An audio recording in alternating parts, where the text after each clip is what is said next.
was much more activity last night with fire fountains reaching maybe 150 meters. Now they are just a few tenths of meters.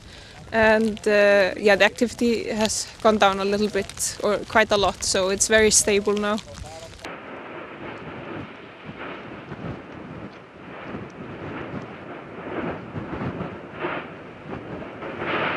Coming today, getting the chance to be behind Sirlingafell and being so close to it, and being able to fly the drone like literally 10 meters away, it's an amazing feeling.